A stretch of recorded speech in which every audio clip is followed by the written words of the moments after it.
So, I never made any kind of video for anything, but this is Jack. Jack's a good boy. Jack's a 1-year-old black and tan who we're gonna try and work on the bench shows. He hunts well. Is he perfect? No. Show me a dog that is, and I'll show you a pile of money. He's got plenty of work to do. I took him a week and a half ago from a buddy of mine right here down the road. He wants me to hunt him, show him and so forth. And this is really the first time he's been worked on the bench solid, you know, like trying to make him think it's his own. You can take any dog sooner or later, you know, with enough negative reinforcement, you can get him on a bench and they'll just be too damn afraid to do what you tell them or to not do what you tell them. Downside of that is burnout. They'll get burned out on just being punished for doing the wrong thing. So while we correct the wrong thing, we don't do it with malice. The sound of your voice should be enough. The negative sound is what I use. I don't use a clicker. I should. I got a buddy of mine I want to send this video to as well, and he'd probably be pretty mad that I don't use a clicker. Yeah. That's enough. Yeah. Sit. Sit. Sit. And we work on sit. Good boy. And I know a lot of houndsmen don't care for a dog to sit when they were told. I, for one, do. I don't like a young, strong hound shooting out of a box and jumping straight off the tailgate and hitting the end of a leash or, you know, choking themselves a little bit or something like that. You know, I don't want them to sit down on the tailgate for a minute. That way, if I have to put a collar on them, they're nice and calm. The same thing happens every time, and they know that before they go off to hunt, before I put them on a leash and take them to cut loose, that they should sit. And right now, Jack does a fine job of it. And we've only been working on that for 20 minutes or so. So we're gonna see how get down, working on the bench goes. He's jumpy. He leans towards calm. You know, got a very steady head on him. He hunts well. He gets up there and goes. He's not afraid to go. He's not afraid to split tree. Here the past few weeks, been coming up on a lot of dens. Breeding season will do that. A few slicks. But he's come up on some more dens. He's pretty honest, though we're working on some other things out there in the woods too. So, on with the show. Get up here. Get up here. Hey, come on. Good man. The thing that I'm trying to work on is getting it to park out and stand still for a minute. Just drop the treat. I got it, but that's okay. So I'll take my treats and split them. So go off camera a little bit. Work on sit. Sit. Good boy. Good boy. Once I get him to sit, I like to walk off a little bit. Hey.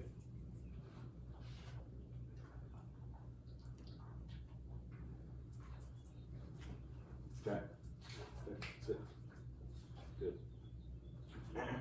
Sit. And one thing, I don't use a clicker, but it may as well be as a snap. Sit. Except for when he's slaughtering. Hey, sit. Doesn't always pay attention, but I'm not going to get all worked up about it. The last thing I want to do is lose my patience. When I lose my patience and he is far too distracted, then it's time to break the session up and stop. Jack, get up here. Good. Good. Come here. Let's park out. Good boy. See, right there is what I want him to do every single time. Hey.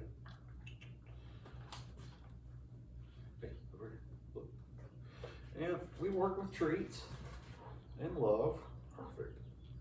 Work with treats and love. Get up here. That foot back. And right now we're just trying to. You want to turn another way? Turn another way. That's okay. Good boy. Come here. Turn another way. We're gonna park him out. Pretty good. Good. Here. That's about right there. That's about what we want. He gets a treat and he gets some love. Let's move this foot back a bit. Good. Better. Perfect. And it's just a matter of handling it. Don't keep your head there. Good. This is just the start. He's doing quite well with his manners. He's an easygoing cat for the most part anyways. Took him earlier to my cousin's wife's shop, had his nails trimmed. She's a groomer, does a fine job. I do the bathing and the feeding and flea and tick treatments and everything myself, saves a buck. But it also gets them used to living up. Get up here. Hey. Come on. Hey. Get up here. Good.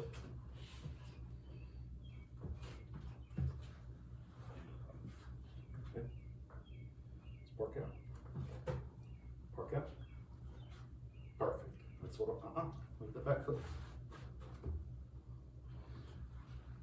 And I've heard from other people who show, here you go, getting their head under control is one of the most difficult parts.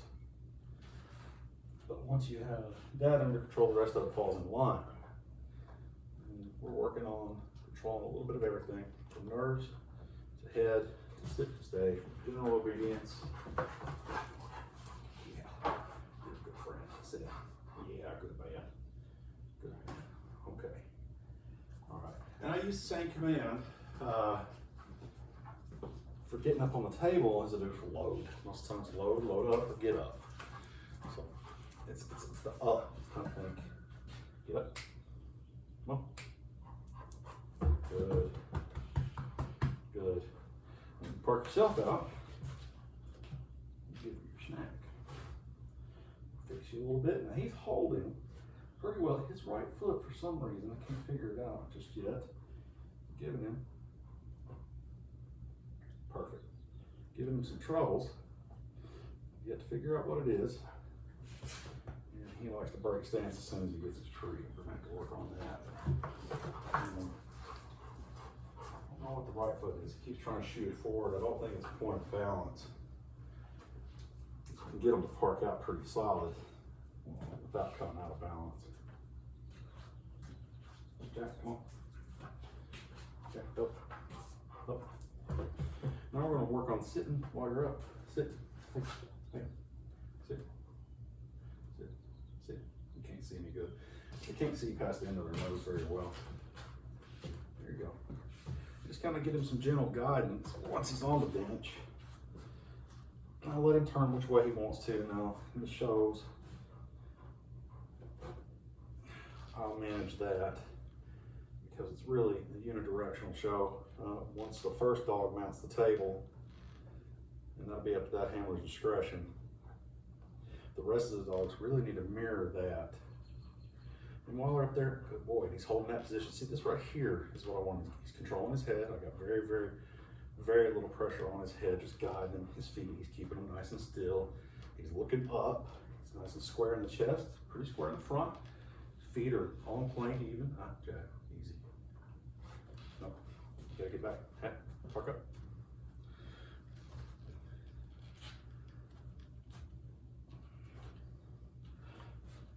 Good.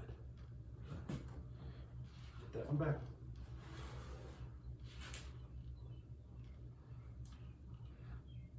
No. See, he takes, oh, that's great, Jack. That's great. He takes correction very well. I don't correct him with a very heavy hand anyways. Now my other dog, big red dog, I'll do a video on him. He, good man, he takes pretty harsh correction. He takes it well. He's a knothead.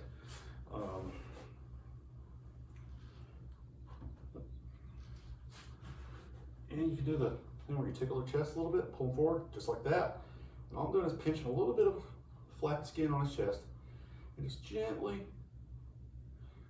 pull him forward. See how he rocks down onto his toes a little bit? Yeah, perfect, Jack. Good boy. There you go. There's your snack. Good boy. You see that right there? So, oh, now he's standing still on his own.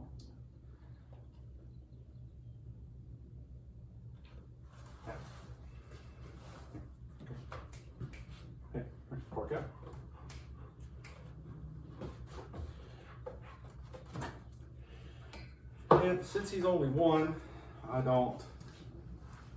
try not to get him wound up in doing it too much. I like to get up. Of course, I like to make them think it's their idea. Go back up. Or you want to hang out? I'm going to hang out for a minute. I like to make them think it's their idea. Once you start to lose their attention, it's best just take a break. And it can range anywhere. You know, I'm not going to put a time on it. Definitely tell when they lose their attention. Right now he's paying fairly close attention, but he loves them. And so transition away from treats to just pure praise will eventually be what we work into. That is the goal. And he's very food motivated. And oddly enough, he is very, very attention motivated. You know, show me attention, show me love. I'll give you what you want, love me up. Can't ask for a better direction than dog. Come here. You want to sit up here? Hey. You just, when he starts losing attention, you know, and I'm doing this in my garage, there's a lot going on in here. I've got tools, engines, vacuum cleaners. You see all the junk behind me. There's a lot to see, a lot to smell. Got an old coyote hide over there, you know. He's kind of wary of that. That's okay. It's one more distraction that he knows is not going to hurt, and he's going to have to work through this part out. And he's going to have to work through with the coyote hide. And you know, there's different scents, different sights, different sounds in here. Right now it's pretty quiet. I'm not going crazy with it. Take a sit. See, I didn't even have to give him the hand signal that time. Good boy. I like him to sit. Sit. You can't. You can force them into it. I take a different philosophy of a lot of people, you know, in the hound community, of forcing an animal to do something, and if they don't do it, you know, get rid of them. You know, send them to somebody else, send them on down the road. And that's fine. I'm not going to knock people for doing that. I just approach it from a different light, and most of that is I want them, and I work with mules, horses, people. If you make a dog think it's his idea to do something, and he wants to please you by doing that thing, which Jack is a textbook example of willing to please his master. And so Hank is, for that matter, too, my big red dog. And if you can harness that to make them think, the boss gives me love if I please the boss. I want to please the boss because the boss gives me love. If you go out there and you keep them up in the pen, give them some feed, give them some water, take care of their medical needs, and pet them a little bit, that's fine. I personally believe that they're a pack animal. I don't even believe that. I know they're a pack animal. And if you don't love them up, show them a good time, correct negative actions, that can really sour a dog, burn them out too quick. And I hunt this dog 3-4 nights a week. And does he always do perfectly? No. And I whipped him a little bit, not much. I'm a big guy. I'm 6'5", 300 pounds. I don't hurt animals. It's more of the sound, breaking a switch and, popping on the butt a little bit when he does something bad. When he does something bad, it's pretty bad. I don't want to correct it. Like blowing up on a tree on another dog. Not having that. Getting aggressive over a coon. Not having it. I want him to fight the coon, of course, but don't want him to fight another dog over a coon. So it's gray area. Gotta weigh it out. So we'll just keep working, give him a little break, keep working. Jack, come here. Hey, come here. Get up there. Come on. Good. Good boy.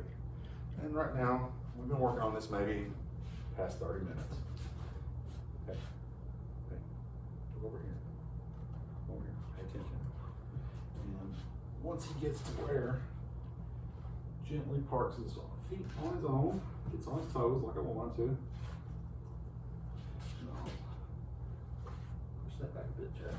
Hold it. Good. Good. Here's your snack. So just like that. And he's doing very well on his own. Pull him forward a little bit. Get him to hold his head up. That's it. That's it. Perfect, boy. You're doing well. And hold your head up a little bit. Here. Watch your snack. Perfect. Perfect. Give him a little snack. Pop a little snack in his mouth. Love him up. No, no. Don't shift your weight. Look at me. Oh, you're gonna do it one way or another, ain't you? That's okay. Like I said, he's still young. Oh, you want to do it now, huh? You want to do it? See, it's your idea, right? Okay, sit. Sit. There. See, just work on everything. Be very consistent. Get up here. Hey, come on. He likes to jump off the side. I don't know why. Hank likes to jump on the end of the bench. I don't know, but Hank's a little bit heavier, a little bit longer dog. Even though he is younger, Hank's fairly big for his age. Good job, Jack. Now, get him right here. Well, don't give him his treat if he moves. No. Don't give him the treat. Okay. Well, that might be okay. Let's see. If you keep his back feet still and lean into it, keep his front feet nice and still. Easy.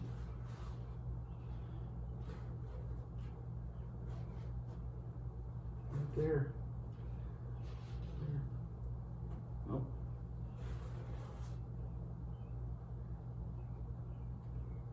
I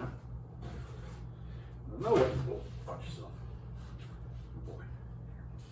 I know what it is. It's a point of balance thing. He's not confident that when he shifts his weight forward, he won't fall off his front feet. Horses tend to do the same thing. Whatever their head moves, their feet are going to move, the body's going to move, and it's a matter of balance. Jack, that is absolutely great. When you get up to where your feet are nice and perfect on plane, when I say on plane, I mean straight together, like his are now, then we'll work on stretching them forward a little bit. Get your head up there.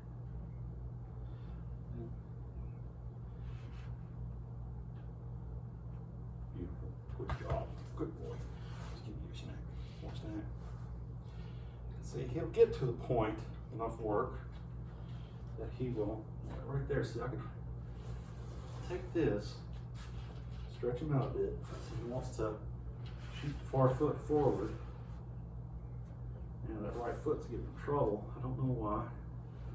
Could be sore from his nail trim. Once he stops it, boom, hit it with a treat, just like that. Just like that. And it's a matter of confidence. Right there. Put your foot there. Step forward. That's pretty good. That's pretty good. All right, that's enough for now. Hold on. So, keep playing. And you gotta love them up. Make them look forward to the whole scenario because they're your friend.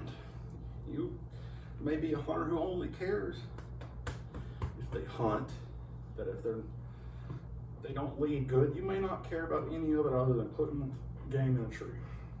If you want to do that, that's fine. That's fine. We need that kind of thing too. I care about overall behavior. Well, I care about overall behavior, presentation, lead manners, house manners, and yes, you can, contrary to popular belief, you can housebreak a coonhound. I've got two of them that are housebroken. And one of them, well, they both kind of in and out of the bed, sleep in the bed, yeah. And they both hunt. They both hunt well. They're not firecrackers blowing up the world. I don't care for that. I care about the all-around picture of the hound. If you want to go out and do your thing, do it. Nobody's going to fault you. Some of the best hunting dogs are the ones who are just hunted. My experience is some of them are some of the most ill ones as well. They don't manage confrontation. Well, they've been subject to being away from their pack for so long that they kind of get institutionalized in a way. They don't want to be around other dogs. That's why you have the dogs that go off and split tree a lot. That's fine. You know, you have dogs that have the natural inclination. He does. He likes to split. But one thing about him, and I do love it, if another dog comes in a tree with him, or they run a track together, he doesn't get ill. He grabs one side of a tree, the other dog grabs the other side of a tree, just like him and Hank Saturday night. Got him a nice coon. One dog was on one side of the tree, the other dog was on the other side of the tree. We had another older dog there. Nobody blew up, nobody was ill. It worked out nicely, you know? So that's the kind of thing that I'm wanting. So I try to correct behaviors through positive means. And hounds are not known for what lies in between their ears. They're bred for that thing on the end of their face, and that's why we do it. If you don't work on attitude and showing on the bench and behaviors and distractions and good boy stuff,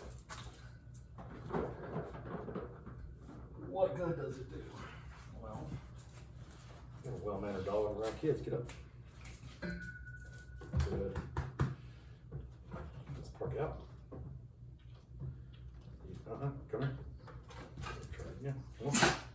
Get here. Get up. Well, you don't get to sit and get a treat. You have to do what I tell you to. Come on. Hey. Maybe show it to him a little bit. Come here. There you go. That's a good boy. There's your snack. I feed them directly out of the hand when I'm working on this because I want it. Little bitty bits, it makes them gingerly take it out of your hand. And if you have, like I do, small children, you want the dog to be as ginger around the kids as it possibly can. See that? That's it, right there, Jack. Good. Let's move this foot back a little bit. Go.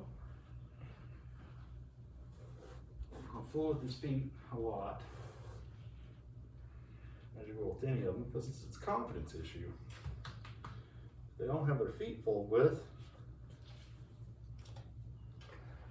they're not used to it. You gotta check the teeth. Yeah, you got pretty chompers, bad breath. Check their undercarriage, make sure they're not cryptorchid. He's definitely not, but that's something a judge is gonna check every time. It doesn't matter whether it's a small club show or you're showing at the World Hunter Autumn Oaks. The judge is always gonna check to see if they're cryptorchid and always gonna check the teeth. So this behavior right here, him jumping, you can either ignore it, which I choose to do, or show you what I'll do next time, which you probably will in the future. But when they jump on you, put a knee in their chest. Just boom, get them one. And they'll quit that. Hank used to be really bad about it. But they'll eventually just, you know, quit jumping up on you. They'll give that up. And that's good, especially if you got children or older folks. These dogs sometimes get really big. Sometimes they don't, people don't trim their nails as much. I'm pretty good about, he never had his nails trimmed till today, in fact.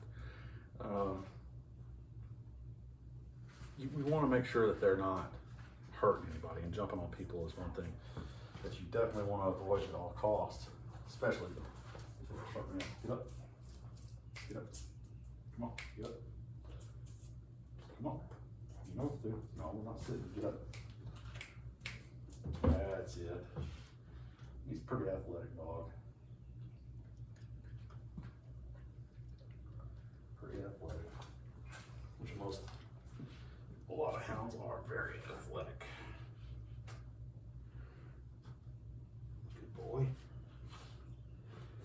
And you just do this over and over and over. Practice, practice, practice. Don't go too deep with it. Yeah, good. Scratch his chin a little bit, get him to look up, pop trigger his mouth. Good boy. That's it. Now, it's hammering home with him. I think he's a little bit smarter than Hank, to be honest. He's definitely not a spastic. He's a pretty calm, cool customer. He wants to keep doing it so he gets treats. See, I've turned it into his idea. So now all we'll work on is sit over here, maybe a little bit off camera, and then stay. Sit. I don't say stay. Good boy. Just tell him to sit. Give him a little treat. Then I'll take a step away. And once his butt comes over, sit. Sit. Good boy. Give him a little snack. Take a couple steps. Sit.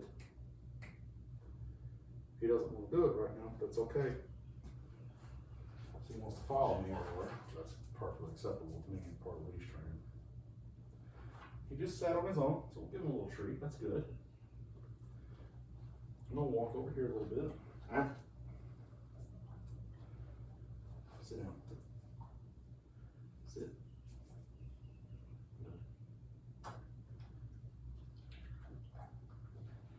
I for one like to do it in a very calm voice. Let you stay and sit down. And let them have fun. Well, walking and sitting and staying, all that'll come. All that'll come. The big thing is, since what I wanted to do is be able to show you. Get up here. Up. Oh. That right there. You can get them that far. It's a good show. Get them to load, get them to get up on objects they don't want to get on. Get them to stand in positions that aren't as easy as they look. Right there. Up. And every time he moves his feet forward, give him a little bit of back pedal.